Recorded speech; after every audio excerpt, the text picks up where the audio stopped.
오픈해서 전력산업연구소의 전문가분들하고 그다음에 기업분들 모셔서 같이 하게 되면 서로 활성화될 수 있고 또 학생분들은 또 여러 전문가들도 만나뵐 수 있는 그런 시간이 되겠다. 이번 학기 한 7번 정도 할 예정이고요. 계속해서 이런 최신 이슈를 가지고 한번 살펴보도록 하겠습니다. 오늘은 이제 두 분을 모셨습니다. 한전의 최명환 대통령의 실장, 공개연대, 그 다음에 전력거래소의 안병진 시장합실체장 두 분을 모셨습니다. 우리나라 전력공학으로 전력시장에서 가장 큰 이슈입니다. 먼저 투명한 실장을 간단하게 소개시켜드리겠습니다. 투명한 실장께서는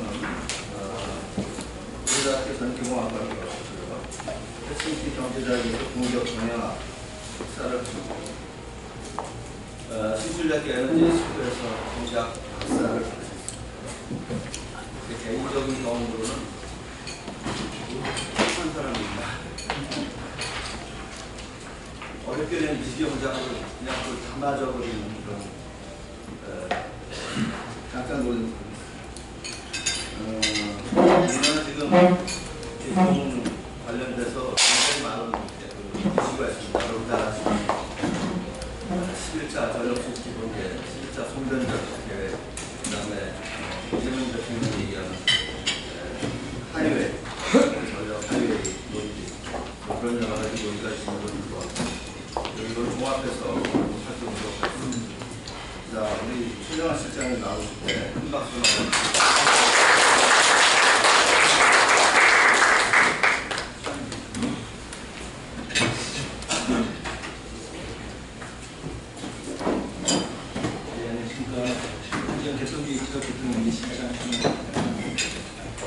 제목이 에너지 부전한 시대의 전력망 이슈와 대응되냐인데요. 우리나라 전력 관련 이슈가 아주 많은데 제가 다 오늘은 전력망 관련도 전력망에 대한 여러 가지 이슈도 바꾸고 또 쓰이는 방법에 대한 시각도 상당히 많이 다른데요. 오늘은 기술적인 거하고 정책적인 거 일부만 말씀을 드리도록 하겠습니다. 나중에 질문을 하실 때도 약간 그런 위주로 주시면 좋을 것 같고요. 다른 질문 하셔도 제가 아이디어 답변을 드리는데 이게 약간 너무 전력망 이슈가 정치화되더라고요. 그 시각이 너무 극단적으로 반대쪽에 있는 분도 있고 이쪽에 있는 분도 있고 저희도 요즘 상당히 곤혹스럽죠. 어쨌든 이건 약간 기술적이고 정책적인 거다라는 염두에 두시고 좀 들어주시면 감사합니다.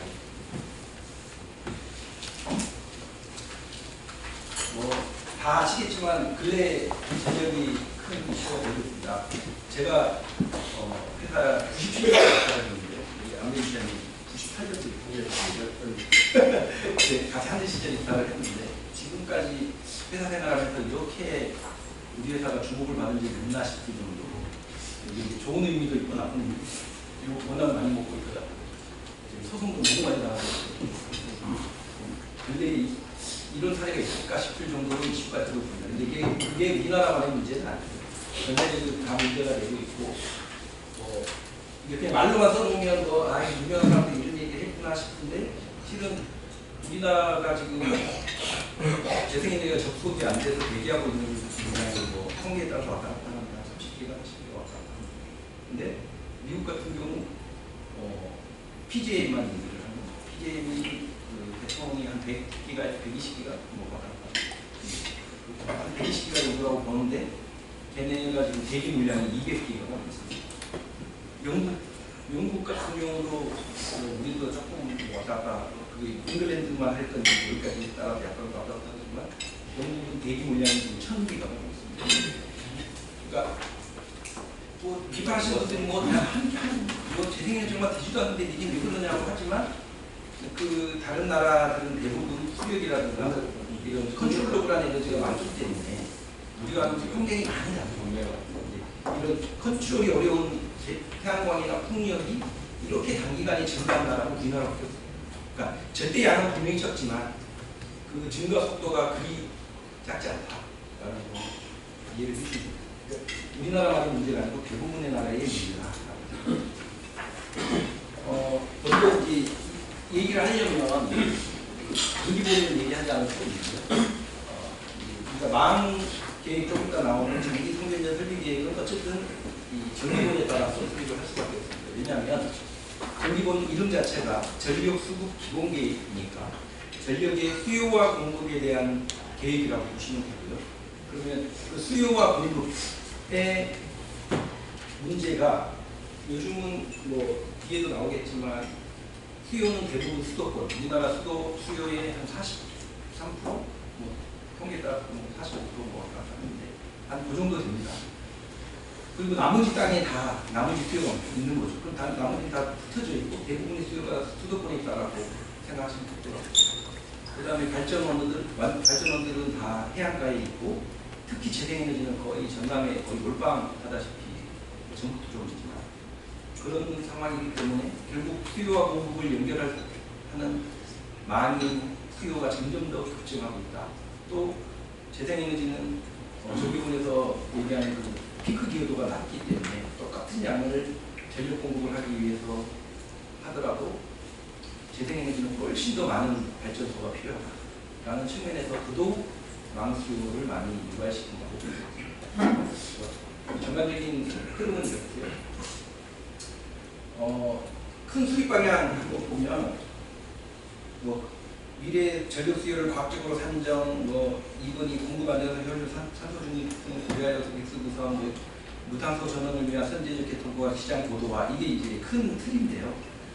이거의 가장 큰 요즘 전기본의 가장 큰 제한 요소가 뭐냐? 이 세 가지 중에 탄소 중립. 즉 뭐냐면 지금 전기본은 지금 11차 전기본이 올해 나왔었는데 2월에 정부가 법에 의해서 산업통상부 장관이 수립하도록 되어 있는데 실무는 이제 거래소가 담당합니다. 거래소 여러 팀들이 에너지 쪽 이렇게 해가지고 하는데 저도 이제 여기 워킹그룹에 들어가 있고 같이 논의를 하는 과정에서 이제 조금씩 제가 듣고 논의 참여를 하는데 가장 큰 근래의 가장 큰 도전은 무조건 탄소죠.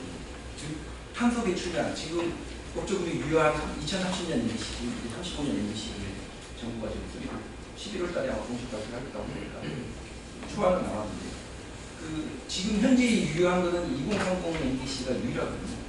그러면 이번 11차 수립할 때는 2030 MBC를 기준으로 경로를 만들었는데 만드는 물론 이제 경로라는 게 아까 이제 여러 가지로 정책적으로 시각이 달라지는 이유가 없거든요.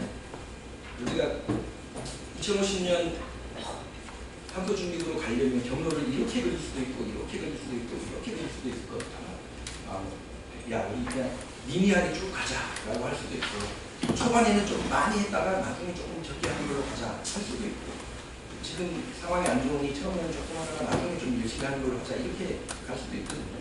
그게 이제 사람들마다 시각이 많이 다른 건데 뭐 어느 게 맞는지는 저도 잘 모르겠습니다. 근데 어쨌든 정부가 생각하는 어떤 탄소 중립을 가는 경로가 있어요. 처음과 끝은 정해져 있으니까 가운데에 어떤 값을 찍고 가야 되거든요. 그게 NDC입니다. 이번 11차에서 중점적으로 했던 거는 2030 NDC를 맞춰서 한 거고요. 여기 11차 전원 믹스 구성할 때 여기 5개 포인트가 1, 2, 3, 4, 5가 있는데 뭐 하나하나 설명드리면 좋겠지만 시간이 별로 없어서 이제 한번 생각해 보시면 되는데 이 5개가 똑같습니다. 결국은 탄소 배출량, 2030 탄소 배출량을 맞추기 위해서 믹스를 정하다 보니 나온 정책이다라고 생각하시면 돼요. 뭐 대표적으로 1번만 말씀드리면 노석탄 무상부 전환 추진은 10차에 처음으로 도입됐었는데 노석탄 발전소는 설계 수명이 30년이 지나면 다 폐지한다. 다만 그냥 폐지하면 여러 가지 문제가 있으니 동일 용량으로 LNG를 전환할 경우에는 무조건 허용해 주겠다라고 했었는데 11차에서는 추가 전환 중단입니다. 그러면 이게 이제 38년까지 계획이고 시차가 36년까지 계획인데 37년 이후에 폐지되는 석탄 마력은 그냥 끝이라는 거예요. 그래서 뭐 어쨌든 그런 식으로 왜 그럼 저런 게 나왔냐? LNG 전환을 막 허용해줬더니 LNG도 어차피 탄소를 배출을 하니까 그 배출하는 양을 이제 나중에 점점 계산을 해봤더니 아 이거 못 맞추겠다. 이제 더 이상 전환해주면 안 되겠다. 이런 개념이거든요. 그 뒤에 내용도 다 비슷한 얘기입니다. 결국은 탄소 중립, CO2 배출량을 어떻게 할 것이냐가 실은 큰 도전이 될 수밖에 없고요. 아까 말씀드린 수요와 발전의 지역 편중이 심화되고 있어서 망수요가 점점 늘어나고 보시면 아까 말씀드린 대로 이제 우리나라 수요는 거의 수도권에 몰빵되어 있어요. 저희가 마음 그릴 때요 기본 계획을 이제 뭐 여러 가지 대안을 고려를 하긴 하는데 어떻게 보면 우리나라만큼 망계획이 1차적으로 쉬운 이유가 뭐냐면 발전소 어디에 들어가든지 어쨌든 수도권은 가요. 물론 지역망은 별개이죠. 지역에서 어떻게 연결할 거냐는 거는 우리가 좀 더 고민을 해봐야 되는데 융통망 전체적인 큰 도와 도, 뭐 호남권에서 충청권을 거쳐서 수도권을 간다든지 영남권에서 수도권, 강원권에서 수도권을 간다든지 이런 융통적인 측면에서의 융통망은 무조건 수도권으로 갈 수밖에 없습니다. 왜? 전기 쓰는 데가 수도권. 자, 장기훈민전 설비계획은 아까 말씀드린 대로 전기권에서 수요와 공급을 결정하면 그 수요와 공급을 연결하는 계획을 수립하는 겁니다. 물론 조금 더 복잡하긴 한데 쉽게 생각하시면 그렇게 이해하시면 될 것 같아요. 저희가 이런 절차로 수립을 합니다. 자세히 설명드리면 좋은데 이 전력망 계획할 때요.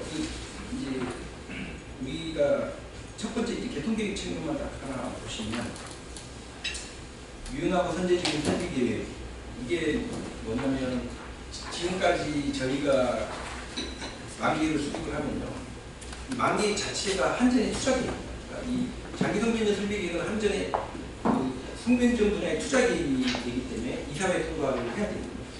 그러면 아시다시피 회사에서는 이 투자 계획이라는 게 회사에 어마어마한 영향을 미치거든요. 그래서 엄청나게 이 세부적으로 따질 수밖에 없습니다. 그러면 결과적으로는 되게 계획이 보수적으로 될 수밖에 없거든요.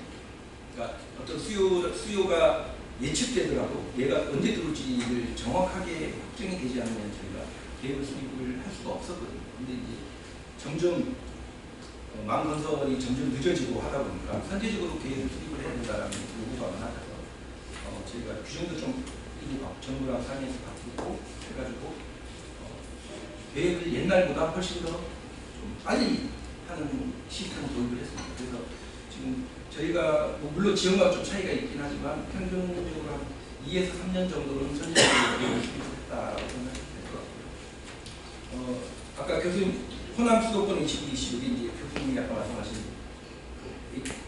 에너지 고속도로의 일부인데요. 솔직히 에너지 고속도로라는 말은 저희도 써본 적이 없고 민주당 공약집에서 처음 봤습니다. 근데 당선되고 나니까 야 이거 니네 거니까 니네가 알아서 해. 저희가요? 네. 그래서 이제 저희가 첫 번째 한 게 산업부랑 에너지 고속도로가 뭔지부터 정리하자. 그래서 이제 지금 정리한 개념만 말씀드리면 호남권에서 춘천권을 거쳐서 수도권으로 가는 이 지금 개통의 가장 큰 도전인 호남의 재생에너지를 수도권으로 보내는 와중에 지금 기존 계획과 통합해서 만든 한 12개 사업 루트가 있습니다. 이게 AC 루트도 있고 DC 루트. 그 두 개를 합쳐서 에너지 고속도로로 하자. 이렇게 정리가 됐고요. 뭐 그렇게 좀 아시면 될 것 같고 이 호남 수도권 HVDC는 아까 말한 에너지 고속도로의 약간 상징적인 사업이라고 합니다. 왜냐하면 그게 되게 나이스해 보입니다. 그러니까 되게 활용을 많이 하는데 솔직히 개인적으로 제가 만계획을 하는 입장에서 저는 솔직히 HVDC 별로 좋아하지 않습니다. 왜 안 좋아하느냐? 뭐 HVDC 기술이 싫다고 이게 아니고요. 돈이 너무 많이. 그러니까 뭐 예를 들면 우리가 3, 4, 5 성전설로 하나가 2기가 정도 용량을 갖고 있거든요. HVDC도 하나의 루트가 2기가로 설계가 되어 있는데, 물론 이제 길이나 그 입지에 따라 돈이 많이 왔다 갔다 합니다만, 3, 4, 5 성전술로는 보통 한 2,000억에서 진짜 비싸게 해도 1조 안 됩니다. 땅 지중으로 들어가고 그래도 1조 안 됩니다. 근데 얘는 아무리 짧아도 최소한 2조, 길어지면 3조. 그러니까 이게 결국은 다 전기요금으로 전가될 건데, 이런 것들에 대한 부담이 좀 많이 저희 입장. 그래서 가능한 한 3, 4, 5로 가려고 노력을 하고요. 다만 그게 이제 어렵기 때문에 지금 HVDC 계획을 하고 10차 때 HVDC 계획을 처음 넣었는데, 그때 넣을 때 배경을 잠깐만 말씀드리면, 저희가 이제 단순히 엔지니어링만 계획을 수립을 해봤더니 윤통망, 지역망 말고 윤통망만 3, 4, 5 선로가 포함해서 수도권으로 가는 루트가 9개가 필요합니다. 근데 현재 처음 잘 아시지만 호남에서 충청권을 거쳐서 수도권으로 가는 3, 4, 5 윤통망 루트가 1961년도 3, 4 통합 이후로 지금까지 선배님들이 건설한 게 딱 2개. 60년간 2개. 15년 안에 9개를 건설. 자, 과연 이게 되겠냐. 그래서 그때 저희 직군 부장이상들, 본사 부장이상들 다 모여서 부사장님이랑 토론회를 상당히 오래 했고요. 이거는 불가능한 미션이다. 그래서 그 중에 한 8기가를 떼내서 해안을 돌리는 HVDC 계획을 수립을 하게 된 배경입니다. 돈이 많이 듦에도 불구하고 지역 수용성이나 국가적인 측면, 또 이제 정부 입장에서는 또 하나 더 올리는 게 HVDC의 국산화. 지금 HVDC 전압형 HVDC가 저희가 국산화가 안 돼요. 장기적인 국산화까지 고려해서 하는 게 맞겠다라고 했습니다. 나머지 한번 읽어보시면 될 것 같습니다. 수육 지금 방금 제가 잠깐 말씀드렸는데 얼마나 규모가 늘어나는지 잠깐 한번 말씀드립니다. 24년 20년으로 가고, 아까 말씀드렸지만 저희가 전력 사업을 제대로 시작한 게 1961년 3, 4 통합 때부터 시작을 한 건데, 60년간 건설한 것보다 15년 안에 얼마요? 1.72배. 어마어마한 규모입니다. 제가 10차 때부터 제가 계획을 했거든요. 9차에서 10차 넘어갈 때 보시죠. 보통은 8차에서 9차 넘어갈 때 3조가 늘었습니다. 근데 9차에서 10차 넘어갈 때 얼마 정도 보이시죠? 제가 그 윤통망 3, 4, 5 윤통망을 역대 최대로 때려놨어요. 제가 이 사업소에서 욕을 어마어마하게 먹고 있습니다. 지금도 건설 사업소에서 제가 완전히 공공이 적이 되고 있습니다. 근데 어쩔 수가 없었습니다. 아까도 말씀드렸지만 그 재생에너지가 급격하게 늘어나면서 정부가 장기권에서 계획을 수립을 했기 때문에 그거를 받쳐주려면 방법이 없어요.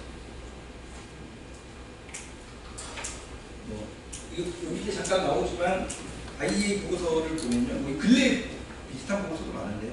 우리나라만 그런 게 아니고 기가 막히게 우리나라도 여기 보면 왼쪽에 보시면 약 한 2.3배 규모의 전력망이 필요할 거다. 이건 50년까지, 아까는 38년까지였고 50년 탄소 중립으로 가도 약 2.3배 규모가 필요할 거다라고 하는데, 여기 오른쪽에 IEA 보고서 봐도 50년까지 2.4배. 비슷합니다. 예, 우리나라만 그런 게 아니라 외국도 다 비슷한 도전에 직면해 있습니다. 실제로 뭐 영국 같은 경우는 프로젝트 10개 중에 하나도 잘 준공이 안 되고 있어서 되게 전력 당국이 되게 고민에 갖고 있고요. 여건은 뭐 아시다시피 수용성 낮고, 뭐 아까 종료 교수님 얘기하신 게 있지만 난리죠. 동네 난리. 지하철 요즘도 제가 그 97년도 입사하고 저도 이제 대전 건설을 했었는데, 그때만 해도 지자체에 가면 공무원들이 대비해줘요.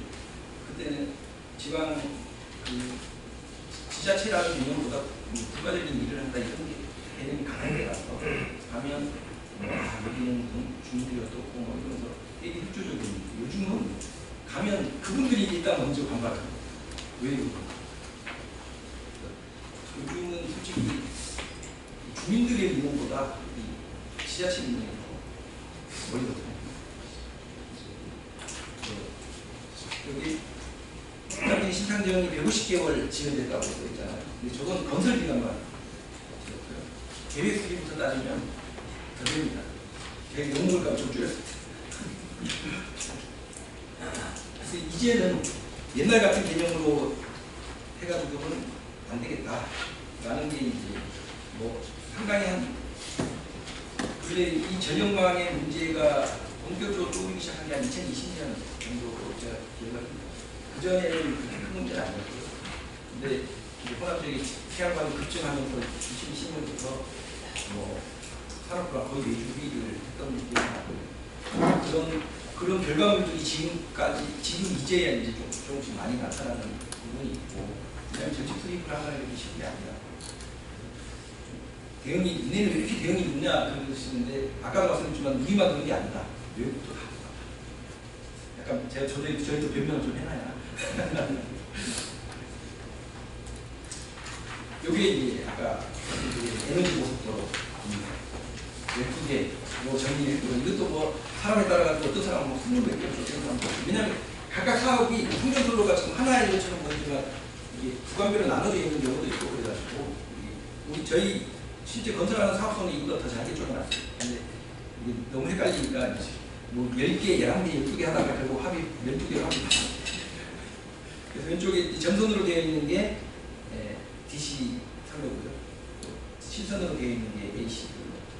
이게 시차 기준으로 11차에서도 안 바뀌었습니다. 결론적으로 제가 개통하는 실무자 입장에서 보면 상당 기간 동안 이 시차 계획만 제대로 구현이 돼도 이쪽 호남 쪽의 개통은 큰 문제 없지 않을까. 근데 이게 가는 길이 너무 험난해서 지금 보시면 29년 제일 빠른 게 29년, 30년, 31년인데 요새 3개년이 제일 중요하거든요. 근데 지금 뭐 스타트부터 지금 아까 말씀드렸던 어마어마한 민원이 지금 시달리고 있습니다. 그래서 이제 저희가 지진물 풍전도로 건설할 때는 지진물이 되게 중요하거든요.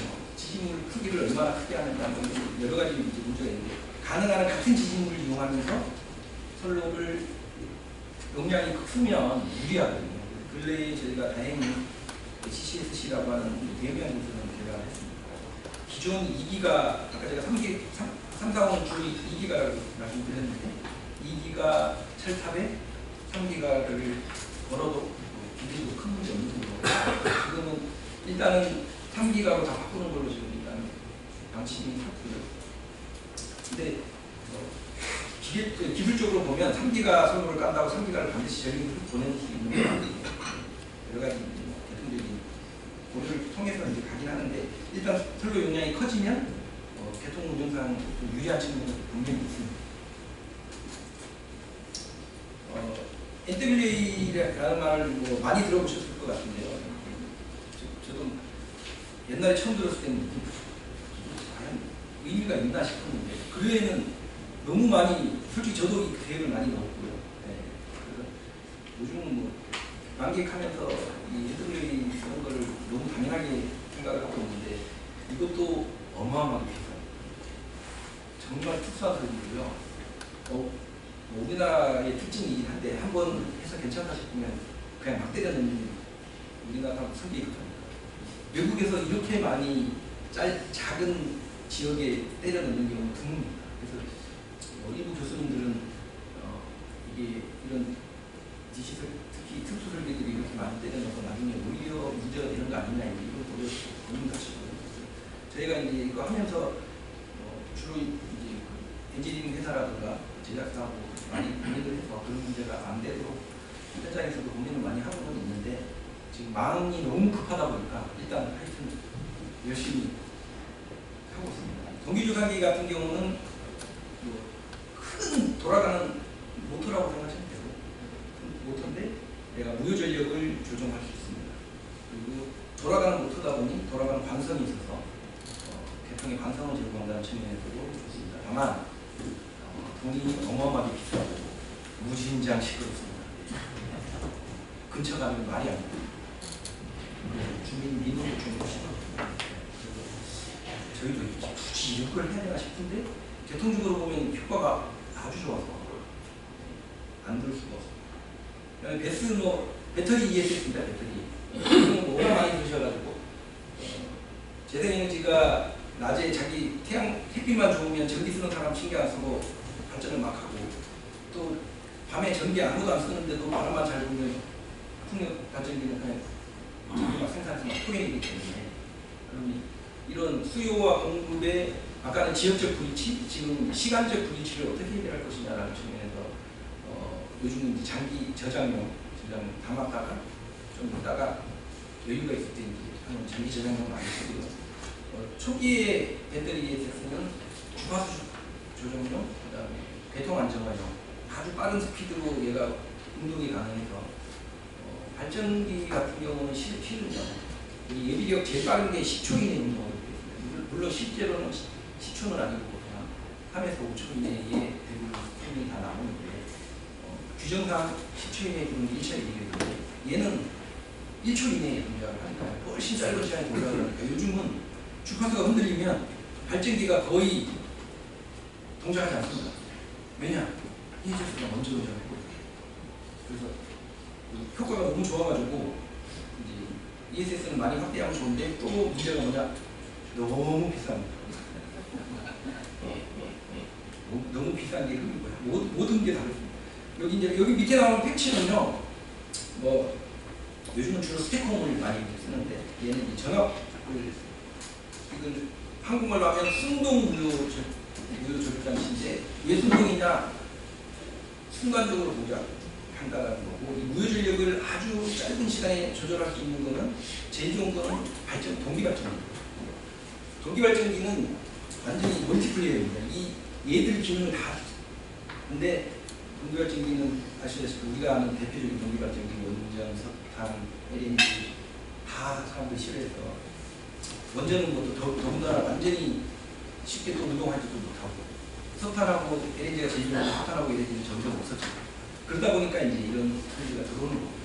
이 정도는 발전기인데 개인적으로 제주공업 공부한 사람은 동기 발전기 없어지는 데 되게 안타깝긴 한데 시대의 흐름입니다. 이게 작년에 하반기 저희가 처음으로 도입한 제도인데요.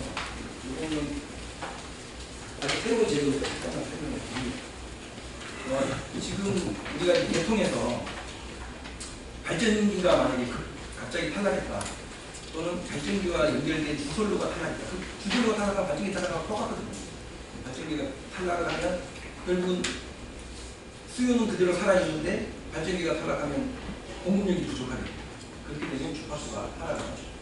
주파수가 하락하는데 아까도 말씀드렸지만 동기발전기가 있으면요. 저절로 저희가 손도 안 대고 지가 알아서 기계적으로도 운동하고 또는 뭐 AGC를 통해 갖고 전기적 신호를 받고도 운동하고 어쨌든 그런 기가 막힌 작동에 의해 갖고 전혀 문제 없이 잘 흘러가는데 문제는 그 역할을 하는 동기발전기가 없다 보니까 그럼 주파수 하락에 대해서 이제 어떻게 할 것이냐라는 거에 대한 고민을 저희가 거래소가 하고 있고 결과적으로는 그러면 발전기가 떨어졌으니 부하를 차단하면 되는데 근데 우리가 부하를 차단하게 되면 전기 쓰시는 분들이 갑자기 전기 끊어졌네?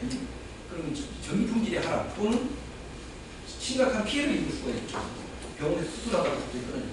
이런 경우에는 되게 큰 문제가 있을 수 있는데 이거는 고객 참여, 이름 자체가 고객 참여잖아요. 고객과 사전에 계약을 하고 본인이 충분히 인지한 상태에서 주파수가 떨어지면 급격하게 차단합니다. 기존에 이제 수요 조절하는 여러 가지 DR들이 거래소를 운영하고 환전을 운영하는 그런 제도들이 있는데 걔랑 뭐가 다르냐?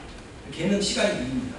상대방한테 알려도 줘야 되고 뭐 시스템 자체가 일단 그 제한하는 시간을 오래 걸리고 얘는 UFR이라는 계정기를 이용하기 때문에 59.55라고 각 세팅이 정해져 있죠.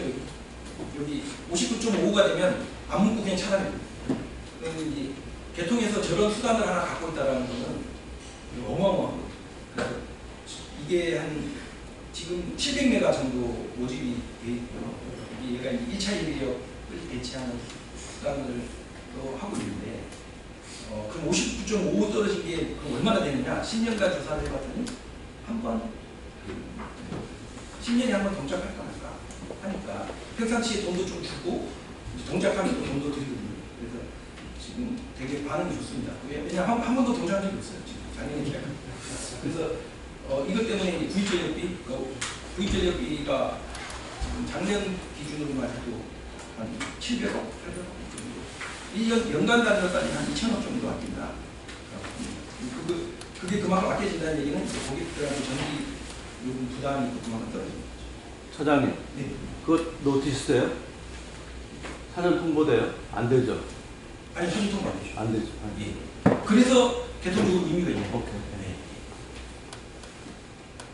그다음에 이거는 이제 발전 쪽에 이것 때문에 또 이론도 많이 갖고 있는 소송. 이게 뭐냐면 실제 발전 사업 허가를 받았는데 일을 안 하고 있어요. 근데 저희 입장에서는 그분들이 언제 들어올지 모르기 때문에 계약된 시점까지는 어쨌든 계속 비워둬요.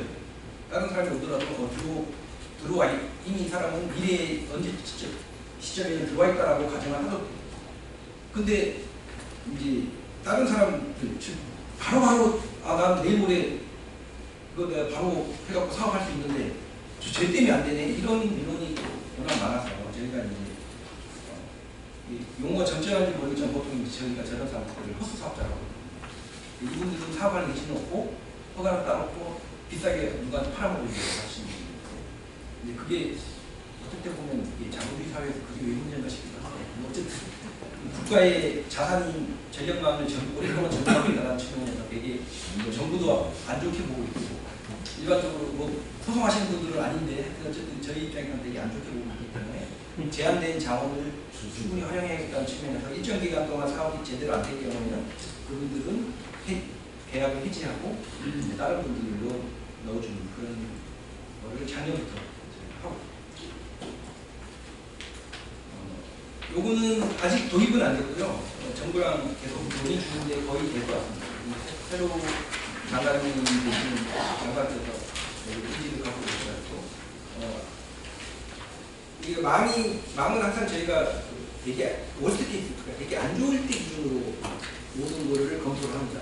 그러니까 한 번 무너지면 망은 회복하기 쉽지 않거든요. 그래서 제일 안 좋을 때도 무너지지 않는 기준으로 하기 때문에 그러면 그 제일 안 좋을 때의 시간이 도대체 얼마나 되냐? 되게 짧아요.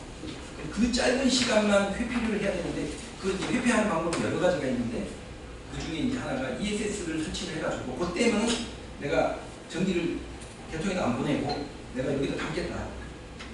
그래서 아까 나왔던 ESS는 약간 개통 전체에 대한 측면이고 얘는 발전 사업자가 내가 이거 그때는 출력을 안 낼 테니 허가 내주시오 라고 하는 측면에서 발전기 바로 옆에 붙어 있는 얘기예요. 아직 이 제도는 아직 도입은 안 됐고요. 옛날에 그 REC를 좀 가중시켜주는 제도가 있어가지고 옛날에 들어온 사람들은 좀 있었는데 그 이후에 REC가 없어진 거 아니면 없어졌어요. 근데 이제 요거는 정부가 약간 보조를 할 것 같긴 한데 뭐 기본적으로는 사업자가 내가 ESS를 들고 와도 나는 싸다.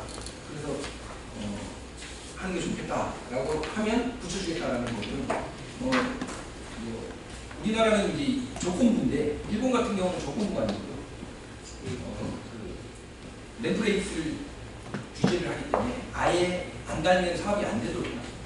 그래서 저희가 지금 일본 치토세에서 저희가 태양광 사업을 한 적이 하고 있는데 거기도 ESS를 강제로 저희가 설치 안 하면 사업이 안 되기 때문에 설치가 되어 있습니다. 저도 한번 가봤는데 조그마하게 설치가 돼요. 여기 이제 마지막 얘기긴 한데 지금 이제 이것도 아직 시행은 안 되고 있는데요. 이번에 보시면 왼쪽에 사업자들이 개별로 접속을 하게 되면 차단기도 많이 써야 된다. 망의 자원도 많이 쓰고요. 또 가는 길도 루트도 여러 개가 되니까 또 민원도 점점 심해지고 그래서 다수 사업자가 공동 접속을 해야 된다는 얘기는 옛날부터 있었고 이 제도가 민간인들이 스스로 할 때는 제도가 열려 있습니다. 근데 이게 민간인들끼리 합의가 잘 안 돼서 자꾸 그럼 합진 좀 해주면 안 되냐라는 얘기가 많아가지고 이 부분에 대한 제도를 만들자라는 얘기를 정부가 재개발을 한 3, 4년 된 것 같은데 이제는 거의 좀 누구 이렇습니다. 그래서 한전이 주도해서 해주는 거 민간이 주도하는 거는 이미 제도가 있고 한전이 주도해서 해주는 제도를 거의 산업부 실무직까지는 보고가 다 있고요. 나중에 이쪽에서 결단만 내시면 놓고 시행할 수 있을 겁니다. 제가 몇 가지만 말씀드려서 이게 저희 대책의 전부는 아닙니다. 엄청 많은데 짧은 시간에 좀 설명드리니까 몇 가지만.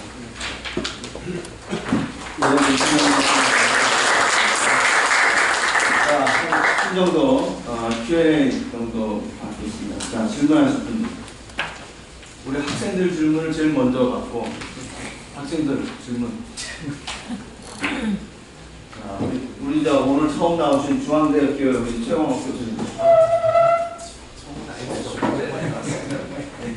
시장님 말씀 잘 들었습니다. 저는 비용에 관심이 되게 많거든요. 그런데 지금 오늘 말씀하신 것 중에 고객 참여 보안 차단제도 이거를 하셔가지고 현재 700메가쯤 확보를 하고 계시고 그거를 저희가 생각을 해보니까 구입 전력비를 한 2천억 정도 낮춘 거에 상응하는 효과가 냈다. 근데 이거를 그 효과를 어떻게 측정을 하셨을까요? 저희가 이제 주파수가 하락했을 때 예비력 이제 거래소 운영하는 예비력이 있습니다. 가장 첫 번째 대응하는 게 1차 예비력입니다. 그 앞에 주파수 조정 예비력인데 주파수 조정 예비력은 뭐냐면 평상시에도 주파수가 일정했으면 좋겠는데 그렇지 않거든요. 어떤 사람이 갑자기 전기 스위치 끄기도 하고 키기도 하고 하면 이게 조그마한 영향들이 막 합쳐져가지고 결국 주파수가 조금씩 왔다 갔다 합니다. 그러면 더 내려가기 전에 조금씩 톡톡톡 이렇게 위에서 아래로 이렇게 해야 될 거 아닙니까? 걔가 이제 주파수 조정입니다. 그 다음에 방금 얘기한 요것처럼 급격하게 떨어지는 거. 급격하게 떨어지면 1차적으로 더 안 떨어지도록 탁 막아줘야 되는 게 1차 예비력. 그 1차 예비력이 얼마를 확보해야 된다는 게 있고요. 그 중에 700메가를 얘가 대체를 해요. 그러면 1차 예비력을 갖고 있다는 얘기는 발전기가 원래 돌 수 있는데 뭐 예를 들면 아까 제일 좋은 게 석탄 화력하고 LNG라고 하는데 제일 싼 석탄 화력 중에 일부가 만약 1차 예비력 때문에 발전을 더 하라고 대기하고 있다. 그런데 얘가 그걸 대체를 하는 걔가 시장에 들어올 거 아닙니까? 그럼 S&P가 아시겠지만 S&P를 누적해 썼다는데 밑에 게 탁 들어오면 이제 비싼 놈이 탁 날아가고 그만큼 가격이 떨어지죠. 그래서 그만큼의 효과가 있다. 저희 시장채에서 시장 관련 프로그램을 돌려서 낸 결과고요. 그러니까 저는 예비력 가격이 앞으로 계속 올라가야 된다고 생각하는데 지금 가격으로만 산정을 해도 그 정도 나오는 그러니까 지금은 예비력 시장이 별도로 없기 때문에 그러니까 뭐 교수님 말씀대로 예비력 시장이 만약에 이제 별도로 연다고 하면 예비력 시장을 열어서 한다면 예비력만으로도 가격이 얼마든지 금방 나오겠죠. 근데 지금은 이제 그게 아니라 예비력을 대체를 함으로써 걔가 S&P에 영향을 주기 때문에 그 이득이 지금 나오는 거죠. 예. 최근에 그 123대 그 국정과제에 보면은 전력망위원회를 신설한다고 나오는데 그 역할이 뭐고 그 어떤 일을 하게 되는지 그 전력망 특별법이라고 들어보셨나요? 그 올 2월에 전기본이 통과된 계기가 뭐냐면 전기본이 실제로 거래소랑 실무작업을 23년 7월에 스타트를 했고요. 실제로 초안이 나온 거는 24년 초에 나왔어요. 근데 그게 이제 발표를 못한 이유가 뭐냐면 국회에 보고 과정이 있는데 그 당시 지금도 다수당이지만 그 당시 야당이든 민주당에서 보고를 안 받겠다라고 하는 바람에 결국은 뭐 하다가 24년 2월에 에너지 3법, 전력망 특별법, 풍력 촉진법, 풍초법, 그 다음에 그 저준위, 방산 저준위 그법, 그 세 개와 함께 동시에 합의가 됐습니다. 그 중에 하나가 전력망 특별법입니다. 전력망 특별법은 국가 융통망, 아까 얘기한 그 융통망에 대한 거를 한전한테 맡겨놨더니 이게 아까 인원이 특히 대광 인원이 세다 보니까 저희는 뭐 대광 가면 무조건 의뢰 수밖에 없잖아요. 그런데 이게 해결이 안 되니까 상당히 오랫동안 논의가 됐었는데 이거는 정부가 나서야 된다. 1차적으로 적어도 대광, 대민은 아니고 대민은 뭐 어쩔 수 없고 대광은 정부가 나서야 된다고 해서 그 큰 틀은 그 법의 큰 틀은 국무총리 직속으로 전력망위원회를 만들고 거기서 대상인 사업을 몇 개를 정하고 그 사업이 정해지면 그 사업에 대한 심의와 동시에 대관 인허가에 대한 거를 정부가 직접 개입을 하겠다라는 겁니다. 물론 모든 걸 다 하는 건 아니고요. 상당 부분 저희는 촉진될 거라고 보고 있고 그 특별법에 근거해서 설치되는 게 전력망위원회라고 국무총리 산하고 위원장은 국무총리. 예. 자, 두 분만 더 받겠습니다. 자, 옹 교수님. 옹 교수님 맞나? 예. 예. 위원회를 만드는 것도 말고 사실 위원회는 그게 기능이 굉장히 제한적인 거고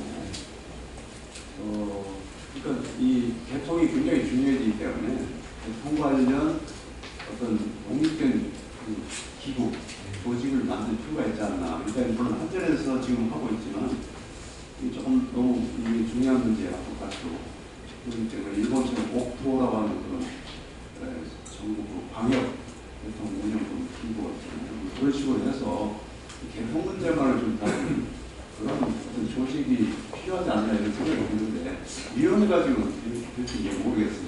한번 여쭤보고 싶습니다. 제가 정부 정책에 대해서 이렇게 제필이 어려운데 옥토하고는 조금 입장이 다른 게 뭐냐면 일본은 전력회사가 10개로 쪼개져 있고 소유 구조로 따지면 9개라고 하는데 10개 구조로 쪼개져 있고 그 각각의 회사가 개별적으로 망계획을 하기 때문에 그러면 얘네끼리 연결하는 크로스 계획은 과연 어떻게 할 거냐 라는 것 때문에 생긴 게 옥토고요. 그게 잘 안 돼가지고 그래서 결국은 이제 일본에서 홋카이도랑 정부랑 동경이랑 연결하는 그런 대규모 계획도 다 옥토가 썼거든요. 그러니까 그런 거고 우리나라처럼 TO와 ISO가 있는 하나밖에 없는 데서 옥토 같은 기관은 현실적으로 별로 큰 의미가 없어 보이고요. 다만 독립유지기관은 분명히 필요할 것 같고 정부가 지금 전력감독원을 신설하겠다고 하니까요. 물론 그게 정말 독립이 될지는 잘 모르겠지만 어쨌든 정부 정책상 그렇게 하도록 되어 있어서 좀 잘 됐으면 저도 개인적으로 예. 조홍경 교수님, 제가 긴급한 질문 하나. 네. 아까 송변전 그 계획 있잖아요. 그거 돈 들어가는 거 쭉 나온 거 있어요? 11차가 72.8조. 네. 그러니까 애니얼이 얼마씩 들어간다? 아까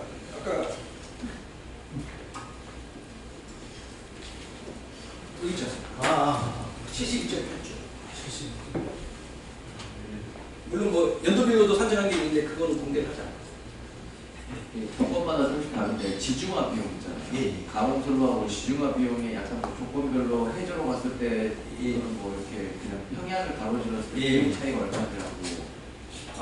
이게 평양 이건 중요한 건 아니고요.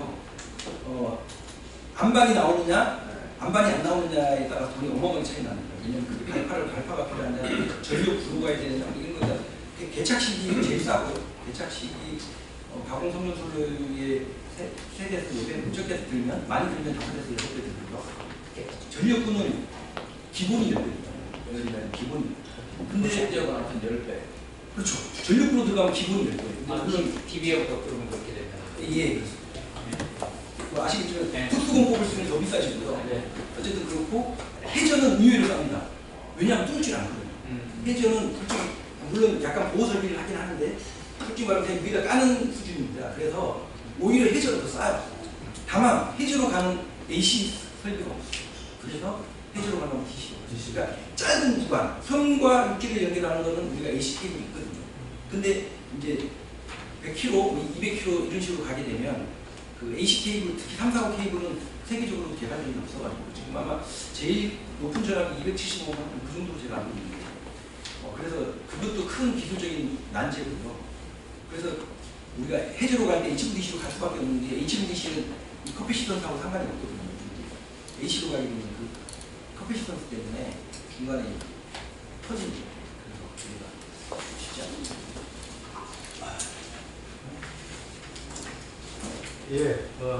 시간이 제한되기 때문에 오늘 이렇게 오셔가지고 아주 귀한 말씀 해주신 우리 투명한 교통계 실장님께 큰 박수 다시 한번 부탁드립니다.